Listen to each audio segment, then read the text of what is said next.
മാന്നാർ കൊലപാതകത്തിൽ കലയുടെ ഭർത്താവ് അനിൽകുമാറിനെയും കേസിൽ പ്രതി ചേർത്തു. കേസിലെ ഒന്നാം പ്രതിയായ അനിൽകുമാറിനെ വിദേശത്തു നിന്നും നാട്ടിലെത്തിക്കാനുള്ള നടപടികൾ തുടങ്ങിക്കഴിഞ്ഞു. അതേസമയം അമ്മ മരിച്ചിട്ടില്ല, ജീവനോടെയുണ്ട് എന്നാണ് കലയുടെ മകൻ. പേടിക്കേണ്ടെന്നും അച്ഛൻ പറഞ്ഞതായി മകൻ പ്രതികരിച്ചിട്ടുണ്ട്.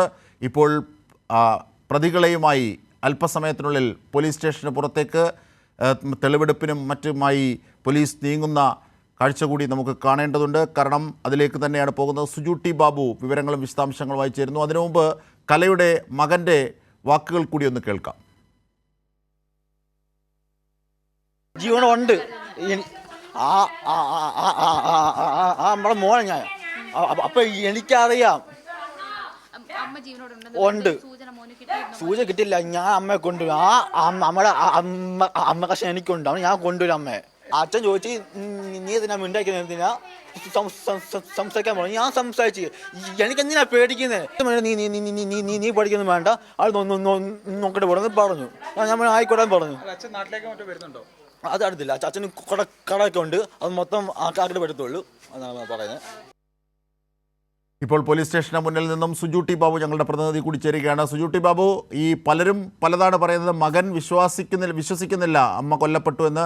കാരണം അവൻ്റെ അച്ഛൻ പറഞ്ഞതനുസരിച്ചാണ് അവൻ വിശദീകരിച്ചത് കാര്യങ്ങളൊക്കെ. ഇപ്പോൾ എവിടെയാണ് സുജു ടി ബാബു ഉള്ളത്? പ്രതികളെ തെളിവെടുപ്പിനായി പുറത്തേക്ക് എത്തിക്കുമോ?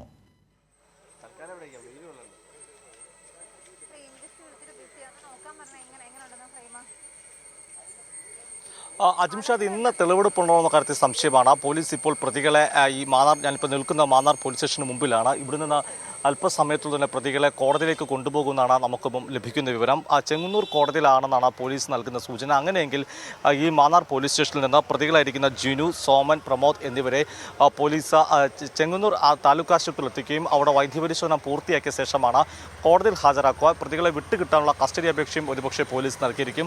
അതിനുശേഷമായിരിക്കാം തെളിവെടുപ്പ് നടത്താൻ സാധ്യത. എന്തായാലും തെളിവെടുപ്പ് ഇന്നുണ്ടാകില്ല എന്നുള്ള വിവരങ്ങളാണ് പുറത്തു വരുന്നത്. എന്തായാലും പോലീസിന് കസ്റ്റഡി പ്രതികൾ ലഭിക്കണം. മറ്റൊരു പ്രധാനപ്പെട്ട കാര്യം, ഈ കേസുമായി ബന്ധപ്പെട്ട ഫോറൻസിക് പരിശോധനാ ഫലം കൂടി പുറത്തു വരാനുണ്ട്. ഇനി അതിനുശേഷമേ പോലീസ് തെളിവെടുപ്പ് നടത്തുമോ എന്നുള്ള കാര്യങ്ങളൊക്കെ ഇനി വ്യക്തത വരേണ്ടതായിട്ടുണ്ട്. എന്തായാലും പോലീസിനെ സംബന്ധിച്ചോളം കേസിൽ ശാസ്ത്രീയമായ തെളിവുകൾ ഏറെ നിർണായകമാണ്. മാത്രം തെളിവെടുപ്പ് നടത്തേണ്ടതായിട്ടുണ്ട്.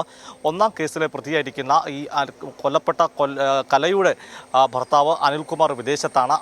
പ്രതിയെ നാട്ടിലെത്തിക്കേണ്ടതായിട്ടുണ്ട്. കൂടുതൽ ചോദ്യം ചെയ്യണം. ഈ മറ്റു പ്രതികളുമായി കൂട്ടിരുത്തി ചോദ്യങ്ങൾ ചെയ്യേണ്ടതായിട്ടുണ്ട്. അങ്ങനെ നിരവധി കടമ്പകൾ പോലീസിനെ സംബന്ധിച്ചിടത്തോളം കടക്കാനുണ്ട്. ഇന്ന് ഇതുമായി ബന്ധപ്പെട്ട് വന്ന പ്രധാനപ്പെട്ട പ്രതികരണം കലയുടെ മകൻ്റെയാണ്. അമ്മ മരിച്ചിട്ടില്ലെന്നും അമ്മയെ അച്ഛൻ കൊലപ്പെടുത്തിയിട്ടില്ല എന്നാണ് കലയുടെ മകൻ ഇന്ന് രാവിലെ മാധ്യമങ്ങളോട് പങ്കുവെച്ച കാര്യങ്ങൾ. മാത്രമല്ല, പ്ലസ് വണ്ണുകാരനായി തനിക്ക് ഇപ്പോൾ സ്കൂളിൽ പോകാൻ സാധ്യമാകുന്നില്ല, അല്ലെങ്കിൽ തങ്ങളെ പൊതുസമൂഹത്തിന് മുമ്പിൽ അപമാനിക്കുന്ന തരത്തിലുള്ള വാർത്തകളാണ് പോലീസിൻ്റെ ഇടപെടൽ മൂലം ഉണ്ടായെന്നും കലയുടെ മകൻ പറഞ്ഞു വെക്കുന്നു. എന്നാൽ ഈ ആരോപണങ്ങളെ അല്ലെങ്കിൽ കലയുടെ മകൻ്റെ പ്രതികരണത്തെ കലയുടെ കുടുംബം ആകെ തള്ളുകയാണ്. കലയുടെ സഹോദരൻ അനിൽകുമാറും ഈ വിഷയത്തിൽ പ്രതികരിക്കുകയുണ്ടായി. അദ്ദേഹം പറയുന്നത് കലയുടെ മകൻ ഇതിനെപ്പറ്റി കൂടുതൽ വിവരങ്ങൾ അറിയില്ല എന്നും മകൻ്റെ ഭാഗത്തുനിന്നുണ്ടായ പ്രതികരണം അതുകൊണ്ടാണ് ഇത്തരത്തിൽ പ്രതികരിച്ചിരിക്കുന്നതും എന്നാണ് അവർ പറയുന്നത്. മാത്രമല്ല, കലയുടെ സഹോദരൻ, മാതൃ സഹോദരി എല്ലാം തന്നെ പോലീസ് അന്വേഷണത്തെ പൂർണ്ണമായി വിശ്വസിക്കുകയാണ്. അവർ പറയുന്നത് ശാസ്ത്രീയമായ അന്വേഷണ ഫലങ്ങളാണ് പുറത്തു വരുന്നത്. ഇത് വിശ്വസിക്കാത്ത മാർഗമില്ല. മാത്രമല്ല, കല ജീവിച്ചിരിപ്പുണ്ടായിരുന്നെങ്കിൽ ഒരു പക്ഷേ കഴിഞ്ഞ 15 വർഷത്തിനിടെ ഒരു തവണയെങ്കിലും കല കുടുംബവുമായി ബന്ധപ്പെട്ട് ഒരു തവണയെങ്കിലും ബന്ധപ്പെടാൻ ശ്രമിച്ചേനും. ഇത് അത്തരത്തിലുള്ള കാര്യങ്ങളൊന്നും ഉണ്ടായിട്ടില്ലാത്തത് കൊണ്ട് തന്നെ കല കൊല്ലപ്പെട്ടതാകാം തന്നെയാണെന്നാണ് ഇപ്പോൾ കലയുടെ കുടുംബാംഗങ്ങൾ ഈ വിഷയത്തിൽ പ്രതികരിക്കുന്നത്. അജിംഷാദ്, തീർച്ചയായും, അതായത് മകനെ ഒരുപക്ഷെ അനിൽകുമാർ വിശ്വസിപ്പിച്ചിരിക്കുന്നതാകാം അത്തരത്തിൽ. അതിനപ്പുറത്തേക്ക് കാര്യങ്ങൾ പോവുകയാണ്. ഒരുപക്ഷെ ഇന്നിപ്പോൾ കണ്ടെത്തിയ സെപ്റ്റി ടാങ്ക് അടക്കം പരിശോധിക്കുന്നതിൽ മാരകമായ കെമിക്കലുകളുടെ സാന്നിധ്യം കണ്ടെത്തിയിട്ടുണ്ട്. ഒരുപക്ഷെ ഈ മൃതദേഹം ദ്രവിച്ചു മാറാൻ വേണ്ടി, തെളിവുകൾ അവശേഷിക്കാതിരിക്കാൻ വേണ്ടി ഒരുപക്ഷെ കലർത്തിയതാകാം. ഇതടക്കമുള്ള കാര്യങ്ങളും പോലീസ് പരിശോധനയിലുണ്ട്. എന്തൊക്കെയാണ് പോലീസിൻ്റെ അന്വേഷണത്തിൽ പുതിയതായി വെളിവാകുന്ന കാര്യങ്ങൾ?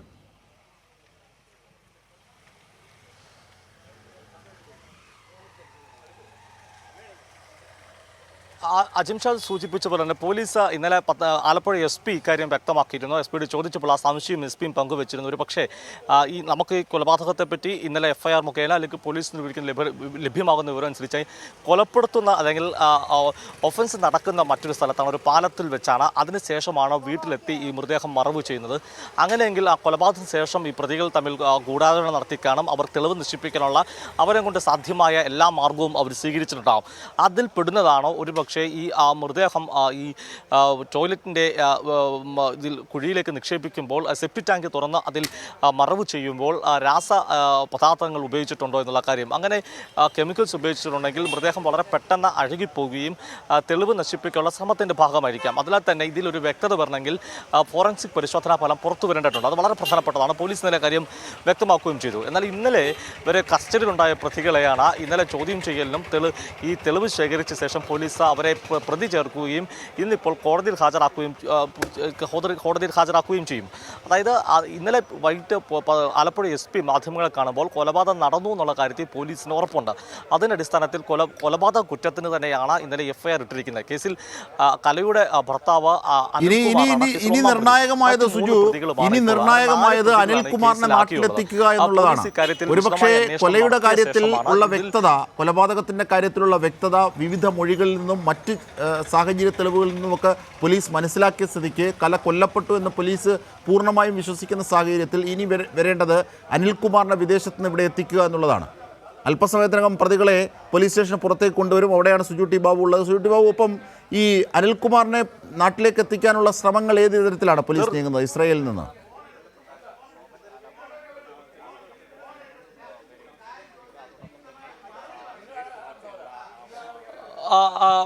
അജിംഷാ സൂചിപ്പിച്ച അത് തന്നെയാണ്. രണ്ട് പ്രധാനപ്പെട്ട കാര്യമാണ് ഈ കേസിൽ ഇനി നടക്കാനുള്ളത്. ഒന്നാമത്തെ അജിംഷാ സൂചിപ്പിച്ച പോലെ ഒന്ന് പ്രധാനമായി ഈ ഒന്നാം പ്രതിയായിരിക്കുന്ന കലയുടെ ഭർത്താവ് അനിൽകുമാറിനെ നാട്ടിലെത്തിക്കണം, പോലീസിൻ്റെ വിശദമായി ചോദ്യം ചെയ്യണം. അത് ഏറ്റവും പ്രധാനപ്പെട്ട കാര്യമാണ്. ഈ കൊലപാതകത്തിനുള്ള മോട്ടീവൊക്കെ തന്നെ ഇപ്പോൾ FIR പറയുന്ന കലയ്ക്ക് മറ്റ് ബന്ധങ്ങളുണ്ട് എന്ന ആരോപണത്തിലാണ്, അല്ലെങ്കിൽ അത്തരം സംശയങ്ങളുടെയോ അത്തരം നിഗമനങ്ങളുടെ അടിസ്ഥാനത്തിലാണ് ഇത്തരമൊരു കൊലപാതകം അനിൽകുമാർ നടത്തിയെന്നാണ് പോലീസിൻ്റെ FIR പറയുന്നത്. എന്നാൽ ഈ കാര്യത്തിൽ ഇത് തന്നെയായിരുന്നു കാരണം. കലയുടെ കുടുംബാംഗങ്ങൾ ചില കാര്യങ്ങളിൽ വ്യത്യസ്ത അഭിപ്രായം രേഖപ്പെടുത്തുന്നുണ്ട്. അതല്ല കാരണം, കലയുമായിട്ടുള്ള വിവാഹം പ്രണയവിവാഹമായിരുന്നതും കലയും ഈ അനിൽകുമാറും വ്യത്യസ്ത സമുദായങ്ങളിൽപ്പെട്ട ആളുകളായിരുന്നതും അതാണ് കൊലപാതകത്തിലേക്ക് നയിച്ചെന്ന് കലയുടെ കുടുംബത്തിലെ ചില ആളുകൾ ആരോപിക്കുന്നുണ്ട്. അപ്പോൾ ഇതുകൊണ്ട് തന്നെ ഒരു വ്യക്തത വരുത്തണമെങ്കിൽ, ഇതിലെ മോട്ടീവ് കൃത്യമായി മനസ്സിലാക്കണമെങ്കിൽ അനിൽകുമാറിനെ ചോദ്യം ചെയ്ത് അനിൽകുമാറിൻ്റെ ചോദ്യം ചെയ്യലിൻ്റെ റിപ്പോർട്ട് അത് പോലീസിന് ലഭിച്ചേ പറ്റൂ. ഒന്ന്. രണ്ടാമത്തെ കാര്യം ഈ ഫോറൻസിക് പരിശോധനാ ഫലമാണ്.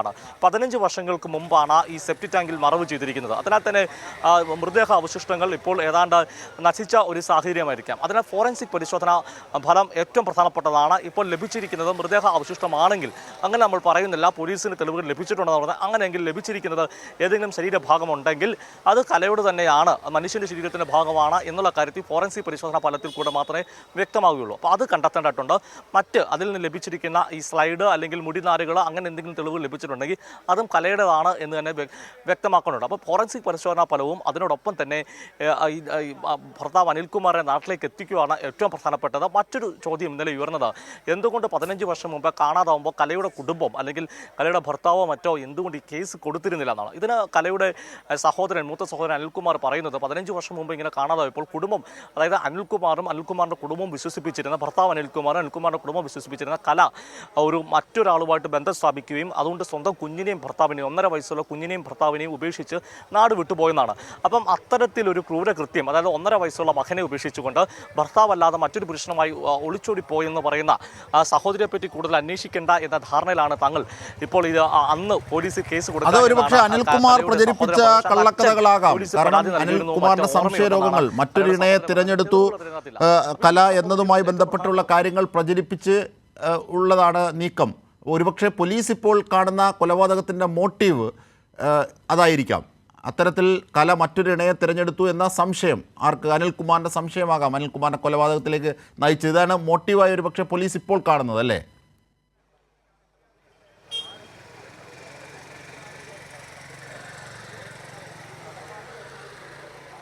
തീർച്ചയായിട്ടും പോലീസ് അങ്ങനെ തന്നെയാണ് എഫ്ഐആർ പറയുന്നുണ്ട് വളരെ വ്യക്തമായി തന്നെ. കലയ്ക്ക് മറ്റൊരാൾ ബന്ധമുണ്ട് എന്ന അടിസ്ഥാനത്തിലാണ് ഈ അനിൽകുമാർ ഈ കൊലപാതകം ആസൂത്രണം ചെയ്യുകയും കൊല നടത്തുകയും ചെയ്ത് അതിനുശേഷമാണ് ഈ കൂട്ടുപ്രതികളുമായി ചേർന്ന് ഈ പാലത്തിൽ നിന്ന് വീട്ടിലെത്തി സെപ്റ്റിക് ടാങ്കിൽ മൃതദേഹം മറവ് ചെയ്യുന്നുള്ളതാണ്. എന്തായാലും ആസൂത്രിതമായ കൊലപാതകമാണെന്ന് പോലീസ് പറയുന്നുണ്ട്. അല്ലെങ്കിൽ ഈ തെളിവ് നശിപ്പിക്കൽ വളരെ ആസൂത്രിതമായിരുന്നു. അതിനാൽ തന്നെയാണ് ഈ തെളിവ് ശേഖരണത്തിൽ ഈ ഫോറൻസിക് പരിശോധനയൊക്കെ തന്നെ ഏറെ പ്രധാനപ്പെട്ടായിരിക്കുന്നത്. എന്തായാലും ഈ ഒരു സാക്ഷിമൊഴി ഇതിനകത്ത് ഈ അനിൽകുമാറിനെ കുറ്റവാളിയാക്കി പുറത്തു വന്നു എന്നാണ്. നമുക്ക് ഏതാനും നിമിഷങ്ങൾക്കുള്ളിൽ തന്നെ ഇപ്പോൾ ഈ ഇവിടെ നിന്ന് ഈ പ്രതിയെ പുറത്തു കൊണ്ടുവരും. ഞാനിപ്പോൾ നിൽക്കുന്ന മാന്നാർ പോലീസ് സ്റ്റേഷന് മുമ്പിലാണ്. ആ മാധ്യമങ്ങളെല്ലാം തന്നെയുണ്ട്. അല്പസമയത്തുള്ള പ്രതികളെ ഇറക്കുകയും അവരെ ചെങ്ങന്നൂർ കോടതിയിലേക്ക് കൊണ്ടുവന്നാണ് അറിയാൻ സാധിക്കുന്നത്. മറ്റൊരു സാധ്യതയുമുണ്ട്, മാവേലിക്ക് ഒരു കോടതിയിലും ഒരുപക്ഷെ കൊണ്ടുവരാൻ സാധ്യതയുണ്ട്. ഏതായാലും ഇപ്പോൾ ലഭിക്കുന്ന വിവരം അനുസരിച്ച് ചെങ്ങന്നൂർ താലൂക്ക് ആശുപത്രി വൈദ്യപരിശോധന നടത്തിയ ശേഷം ചെങ്ങന്നൂർ കോടതിയിലേക്ക് പ്രതികളെ കൊണ്ടുപോകും. അജിംഷാദ്, തീർച്ചയായും അല്പസമയത്തിനകം ഈ 5 പ്രതികളെയും കോടതിയിലേക്ക് കൊണ്ടുപോകും. കോടതിയിൽ കൊണ്ടുപോയതിനു ശേഷം ഇത് കസ്റ്റഡിയിൽ വാങ്ങിയതിനു ശേഷം മാത്രമായിരിക്കും ഒരുപക്ഷെ തെളിവെടുപ്പും അതുമായി ബന്ധപ്പെട്ട നീക്കങ്ങളും നടത്തുക. ഇനി അടുത്തതായി പോലീസിന് മുമ്പിലുള്ള വെല്ലുവിളി മൃതദേഹവുമായി ബന്ധപ്പെട്ട അവശിഷ്ടങ്ങൾ അല്ലെങ്കിൽ കൃത്യമായ തൊണ്ടിമുതലുകളൊക്കെ കണ്ടെടുക്കുക എന്നതും അനിൽകുമാറിനെ നാട്ടിലെത്തിക്കുക എന്നതുമാണ്. ഇപ്പോൾ ലഭിച്ച 5 പ്രതികളുടെ അല്ലെങ്കിൽ കസ്റ്റഡിയിലുള്ള 5 പേരുടെയും മൊഴികളുടെ കാര്യങ്ങൾ കൂടി അന്വേഷിക്കേണ്ടത് ആണ് പോലീസിന് മുമ്പിലുള്ള അടുത്ത വെല്ലുവിളികൾ, അല്ലേ സുജു?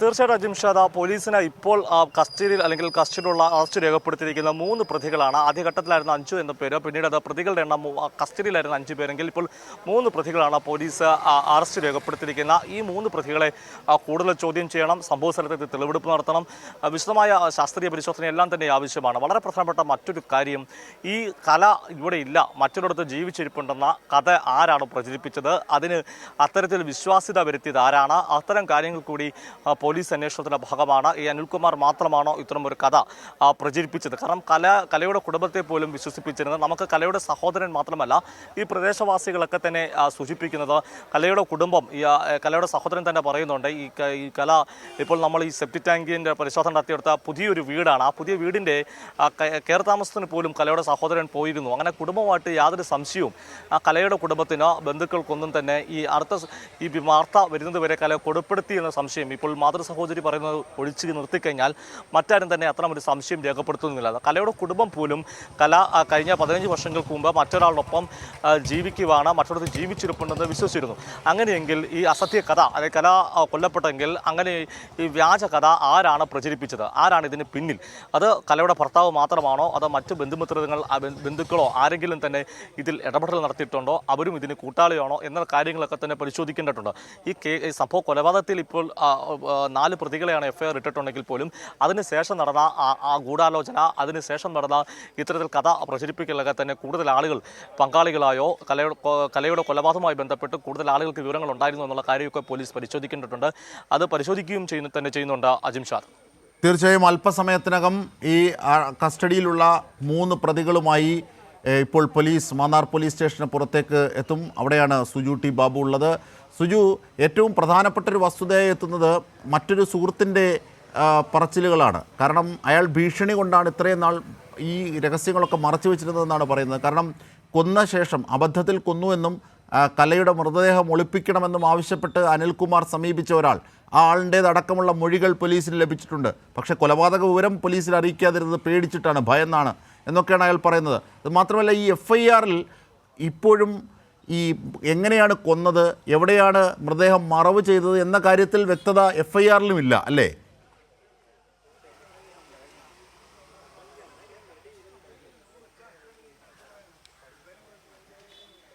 അല്ല, എഫ്ഐആർ കൃത്യമായി പറയുന്നുണ്ട് കൊലപാതകം നടന്ന സ്ഥലത്തെപ്പറ്റി സൂചനയുണ്ട്. അതിനുശേഷം ഇവർ മറവ് ചെയ്ത് വീട്ടിലാണെന്നാണ് ഈ പോലീസ് എഫ്ഐആറിൽ ഇവർ പ്രതികളുടെ മൊഴി അങ്ങനെയാണ്. അതിൻ്റെ കൂടി അടിസ്ഥാനത്തിൽ എഫ്ഐആർ അതിന് പിന്നീടാണ് ഒരു എഫ്ഐആർ ഇടുന്നെങ്കിൽ പോലും അത്തരമൊരു മൊഴി ലഭിച്ച ശേഷമാണ് പോലീസ് ഈ വീടിൻ്റെ മുൻവശത്തുള്ള ഈ സെപ്റ്റിക് ടാങ്കിൽ അത് തുറന്ന് പരിശോധന നടത്തിയത്. അതിനുശേഷം കൃത്യമായ തെളിവുകൾ ശേഖരിക്കുകയും ചെയ്തിരുന്നു. വളരെ പ്രധാനപ്പെട്ടതാണ് അജിംഷാദ് സൂചിപ്പിച്ചത് ഈ സാക്ഷിമൊഴി എന്ന് പറയുന്നത്. സാക്ഷിമൊഴിയിൽ കാര്യങ്ങൾ കുറച്ചുകൂടെ വ്യക്തതയുണ്ട്. അതായത് ഇദ്ദേഹം അനിൽകുമാർ കൊലപ്പെടുത്തിയ പോലും തനിക്ക് അറിയാമായിരുന്നതും തന്നോട് സഹായം അഭ്യർത്ഥിച്ചെന്നും അതുമാത്രമല്ല ആ സാക്ഷി പറയുന്നത് ഒരു പക്ഷേ നമുക്ക് ഇതെല്ലാം തന്നെ 15 വർഷം മുമ്പ് നടന്ന സംഭവങ്ങളാണ്.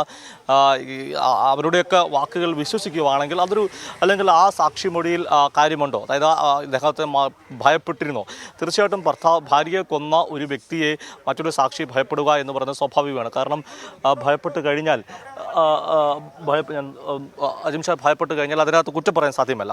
അങ്ങനെയാണ് സാക്ഷിമൊഴിയുള്ളത്. എന്തായാലും ഈ കാര്യത്തിൽ മകന്റെ ഇന്നലെ നടത്തിയ പരിശോധനകളിൽ ബോധ്യമായ കാര്യങ്ങൾ ഈ അനിൽകുമാറിന്റെ പ്രതികരണം അതിനകത്ത് ഉൾപ്പെടുന്നുണ്ട്. കാരണം മകൻ പറയുന്നുണ്ട് അച്ഛൻ എന്നോട് പറഞ്ഞു കൊലപ്പെടുത്തിയിട്ടില്ല.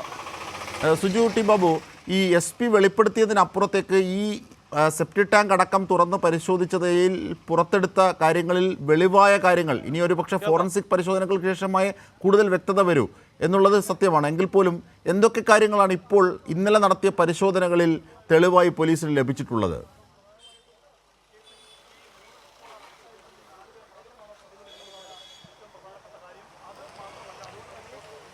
അജിംഷാദ് ഇന്നലെ നടത്തിയ പരിശോധനയിൽ നമ്മൾ മനസ്സിലാക്കുന്നത് പോലീസ് അക്കാര്യത്തിൽ തെളിവുകൾ എന്തൊക്കെയെന്ന് കൃത്യമായി പറയാൻ തയ്യാറായിരുന്നില്ല. കാരണം തുടരന്വേഷണത്തെയോ അല്ലെങ്കിൽ കേസിൻ്റെ കോടതിയിലോ ഈ പ്രതിഭാഗം വക്കീൽ ഇതിൻ്റെ ചോദ്യം അല്ലെങ്കിൽ പ്രതിഭാഗത്തിന് ആ കാര്യങ്ങൾ പുറത്തു പറഞ്ഞാൽ അതിനെ ചില ചോദ്യങ്ങൾ ഉന്നയിക്കാൻ സാധ്യതയുണ്ട്. അതുകൊണ്ട് തന്നെ പ്രതികൾ പോലീസ് ഫോറൻസിക് പരിശോധനാ ഫലം പുറത്തു വരുന്നത് വരെ തൽക്കാലം ഇന്നലെ ലഭിച്ച തെളിവുകളെ പറ്റി കൃത്യമായി പുറത്തു പറയാൻ തയ്യാറായിട്ടില്ല. എന്നിരുന്നാൽ പോലും നമുക്ക് ലഭിക്കുന്ന വിവരം അനുസരിച്ചാണെങ്കിൽ ഇന്നലെ അവിടെ നിന്ന് മൃതദേഹ അവശിഷ്ടം എന്ന് കരുതുന്ന ചില വസ്തുക്കൾ ലഭിക്കുകയുണ്ടായിട്ടുണ്ട്. അതുപോലെ തന്നെ ഒരു സ്ലൈഡിൻ്റെ ക്ലിപ്പ് മുടിനാരുകളൊക്കെയാണ് ലഭിച്ചു എന്നാണ് ലഭിക്കുന്നത്. അതിൽ വസ്ത്രത്തിൻ്റെ ചില അവശിഷ്ടങ്ങൾ ഇതൊക്കെയാണ് പോലീസിന് ഈ ഇന്നലെ സെപ്റ്റി ടാങ്ക് പരിശോധിച്ചതിന് ലഭിച്ചു എന്നാണ് നമുക്ക് മനസ്സിലാക്കാൻ സാധിക്കുന്നത്. എന്നാൽ ഈ കാര്യത്തിൽ അത് ഫോറൻസിക് പരിശോധനയ്ക്ക് അയക്കുന്ന വളരെ പ്രധാനപ്പെട്ടതാണ്. 1.5 പതിറ്റാണ്ട് മുമ്പ് നടന്ന ഒരു കൊലപാതകമാണ്. അത് പ്രത്യേകിച്ച് പോലീസിനോട് ഇന്നലെ ചോദിച്ചും പോലീസും സംശയം പറയുന്നുണ്ട്. ഈ മൃതദേഹം തെളിവ് നശിപ്പിക്കലിൻ്റെ ഭാഗമായിട്ട് ഏതെങ്കിലും രാസവസ്തുക്കൾ ഈ സെപ്റ്റി ടാങ്കിൽ ഒഴിച്ചിട്ടുണ്ടോ എന്ന സംശയം. അങ്ങനെ ഒഴിച്ചിട്ടുണ്ടെങ്കിൽ തന്നെ അത്ര എളുപ്പമല്ല ഇതിൻ്റെ പ്രത്യേകിച്ച് നമുക്കറിയാം ഒന്നും ഈ രാസമാലിന്യങ്ങളൊന്നും ഒഴിച്ചിട്ടില്ലെങ്കിൽ പോലും 15 വർഷം കൊണ്ട് തന്നെ പ്രത്യേകിച്ച് ഈ സെപ്റ്റി ടാങ്കിൽ നിരന്തരം വെള്ളം വീഴുന്നൊരു പ്രദേശം കൂടിയാണല്ലോ. അത്തരം ഒരു സ്ഥലത്ത് ഒരു 15 വർഷമായി മൃതദേഹം കടന്നു കഴിഞ്ഞാൽ അഴുകിപ്പോകുന്നത് സ്വാഭാവികമായിട്ടാണ്. പക്ഷേ ഇതിൻ്റെ അസ്ഥി കുടം അങ്ങനെയുള്ള കാര്യങ്ങളൊക്കെ ലഭിക്കേണ്ടതാണ്. പക്ഷേ അത് അലിഞ്ഞു ചേരുന്ന തരത്തിലേക്ക് എന്തെങ്കിലും നടപടി നടത്തിയിട്ടുണ്ടോ എന്നതൊക്കെ തന്നെ പോലീസിൻ്റെ പരിശോധനയുടെ ഭാഗമാണ്. അതിനാൽ തന്നെയാണ് പോലീസ് അവിടുന്ന് സാമ്പിളുകൾ കളക്ട് ചെയ്യുകയും അതിപ്പോൾ ഫോറൻസിക് പരിശോധനയ്ക്ക് അയച്ചിരിക്കുകയാണ്. അതിൻ്റെ ഫലമാണ് ഏറ്റവും പ്രധാനപ്പെട്ടത്. ഇത്തരം ഒരു കൊലപാതകത്തിലേക്ക് നയിച്ചിട്ടുണ്ടെങ്കിൽ എന്താണ്? എന്തായാലും ഇതിൽ വളരെ ദുരൂഹത ഉള്ള ഒരു കൊലപാതകം തന്നെയാണ്. കൊലപാതകം നടന്നിട്ടുണ്ടെങ്കിൽ തീർച്ചയായും സുജു ടി ബാബു, പ്രതികളെ പുറത്തേക്ക് എത്തിക്കുന്ന മുറയ്ക്ക് നമുക്ക് അവിടേക്ക് തന്നെ എത്താം. എന്തായിരുന്നാലും കലയുടെ കൊലപാതകത്തിൽ ഉള്ള കാര്യങ്ങൾ സാഹചര്യ തെളിവുകളുടെ അടിസ്ഥാനത്തിൽ പോലീസ് നീങ്ങുകയാണ്. ഇപ്പോൾ പ്രതികളുമായി അല്പസമയത്തിനകം കോടതിയിലേക്ക് പോകും മാന്നാർ പോലീസ് സ്റ്റേഷനിൽ നിന്ന്.